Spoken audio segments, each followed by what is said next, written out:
आज की कहानी एक ऐसे पति पत्नी के जोड़ी की ज़िंदगी पर बीती हुई दर्दनाक कहानी है जिसे पढ़कर आप ज़रूर भावुक हो जाएंगे।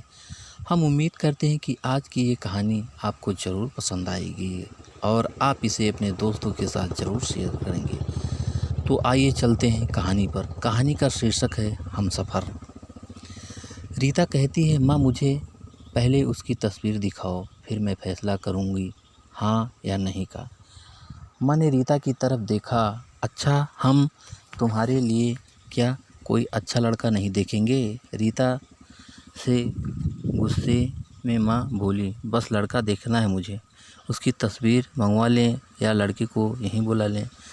माँ ने उत्तर दिया, पागल, शर्म नहीं आती? चल दफ़ा हो जा अपने कमरे में, बाबा भी आ गए हैं। क्यों डांट रही हो मेरी बच्ची को? रीता के बाबा पास जाकर कहने लगे, बाबा मुझे लड़का देखना है। बाबा ने मुस्कुराकर कहा, हाँ बेटी, तुम्हारी मर्जी से ही करेंगे शादी, कल मैं उसकी तस्वीर मंगवा लूँगा। लड़के का अपना होटल है, पढ़ा लिखा है, प्यारा है, लेकिन रीता को तो लड़का देखना था। तस्वीर आ गई, देखा, लड़का तो प्यारा है। रीता ने हाँ कर दी। 10 दिनों में ही रीता की शादी हो गई। रीता का हमसफ़र सुनील अरेंज मैरिज थी। न कभी मुलाकात हुई, न कभी कोई बात, कभी एक दूसरे को मिले भी नहीं। यह ऐसा पवित्र रिश्ता होता है, दो अजनबी एक जान हो जाते हैं, जो कभी ज़िंदगी में मिले भी ना हो और पल भर में एक दूसरे की जान बन जाते हैं। पहली रात थी। सुनील कमरे में आया, हाथ में आइसक्रीम पड़ी हुई थी। रीता नज़रें झुकाए बैठी थी। आइसक्रीम तो रीता की फेवरेट थी। सुनील ने नमस्ते किया और पास बैठ गया।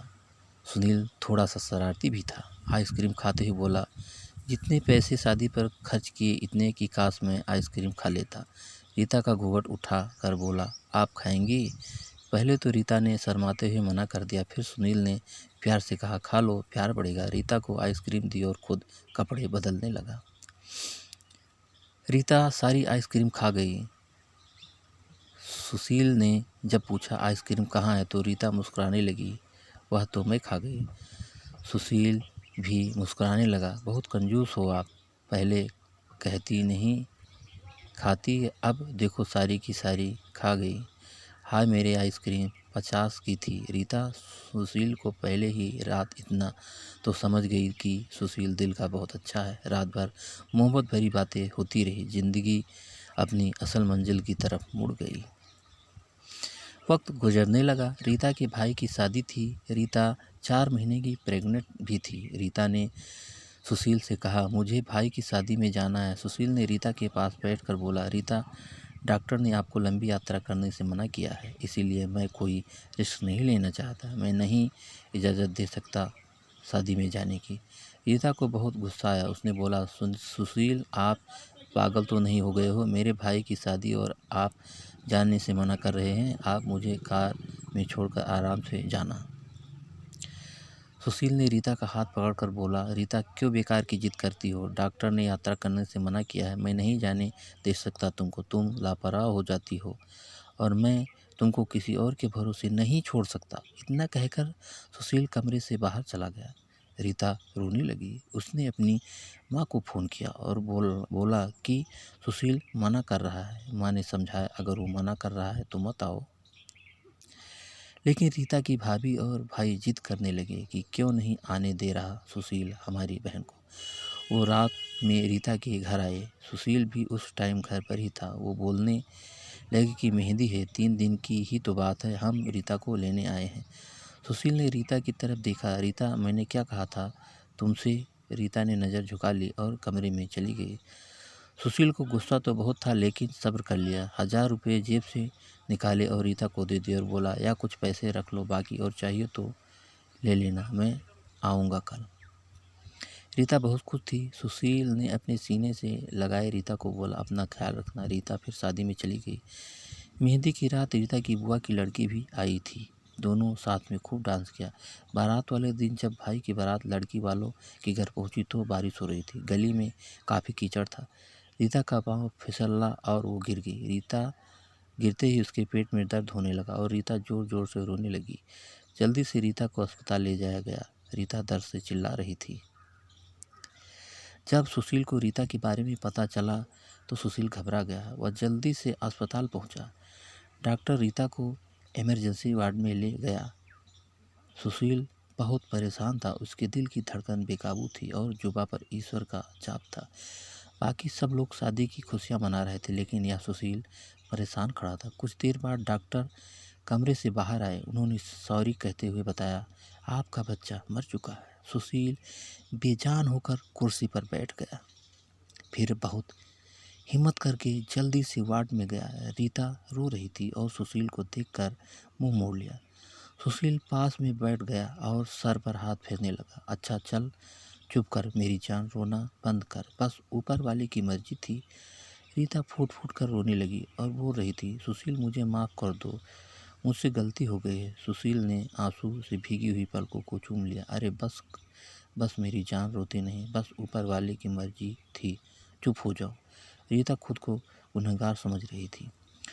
सुशील रीता को लेकर घर चला गया। शादी खत्म हुई, सब घर गए रीता का हाल पूछने। रीता खुद पर इल्ज़ाम दे रही थी और बोल रही थी, मुझे रोका था सुशील ने माँ, लेकिन मैं जिद करती रही, शादी में जाना है। अगर मैं उनकी बात मान लेती तो आज शायद मैं अपना बच्चा न खोती।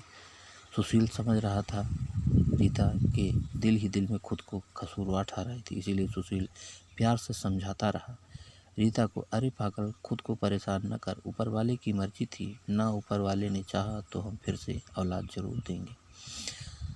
रीता सुशील की आंखों में देख रही थी। सुशील आप इतने अच्छे हैं, मुझे डांटा नहीं, आपने कुछ कहा नहीं। सुशील ने लंबी सांस ली और मुस्कुराकर बोला, जब तुमने मेरी बात मानी नहीं तो रीता सब अब कुछ कहने का क्या फ़ायदा। रीता सुशील का खामोश गुस्सा समझ रही थी। 1 साल बाद फिर ऊपर वाले ने उसका बेटा दे दिया। सब बहुत खुश थे। सुशील बाहों में अपने बेटे उठाकर चूमने लगा। रीता बेड पर लेटी सुशील की आंखों में बेटे की मोहब्बत में निकलते आंसू देख रही थी। जिंदगी में अच्छे दिन आते हैं, लेकिन अक्लमंद वही होता है जो खुद को हर हालत में ढाल लेता है।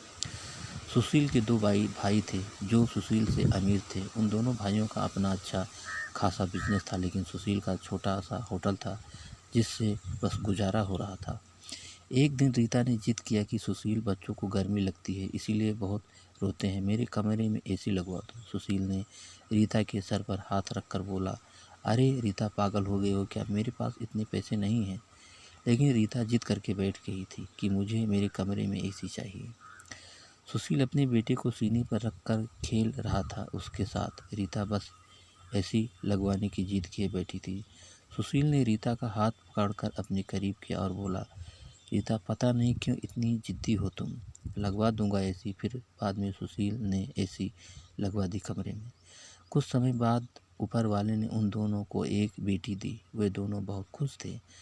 सुशील रीता की अच्छी बुरी ख्वाहिशें पूरी करता था। सुशील लेकिन फिर भी छोटी छोटी बातों पर उनमें झगड़ता रहता था। बेटा 4 साल का हो गया था और बेटी छोटी थी। सुशील का होटल का काम अच्छा नहीं चल रहा था। एक दिन सुशील कुछ परेशान था और जब वह घर आया तो देखा बेटे ने उसका लैपटॉप तोड़ दिया था और रीता मोबाइल पर लगी हुई थी। सुशील ने देखा लैपटॉप टूटा हुआ पड़ा है। सुशील चिल्लाकर बोला, रीता, यह क्या है। रीता ने देखा और बोला, यह आपके लाडली ने तोड़ा है। सुशील गुस्से में पहले ही था। उसने रीता को गाली देकर बोला, तुम्हारा दिमाग काम नहीं करता, इसमें मेरा सारा डाटा था, तुम पागल हो क्या, जाओ खाना लेकर आओ। रीता गुस्से में बोली, सुशील, मैं नौकरानी नहीं हूँ, सारा दिन बच्चों को संभालूँ और फिर तुम मुझे गाली दो, सारा दिन इतना काम करूँ और कदर इतनी सी नहीं, गाली दे रहे हो। रीता खाना लेकर आई। बैगन बने हुए थे। सुनील ने बैगन देख चिल्लाकर बोला, तुम्हारा दिमाग खराब, तुमको कितनी बार समझा, मैं बैगन नहीं खाता।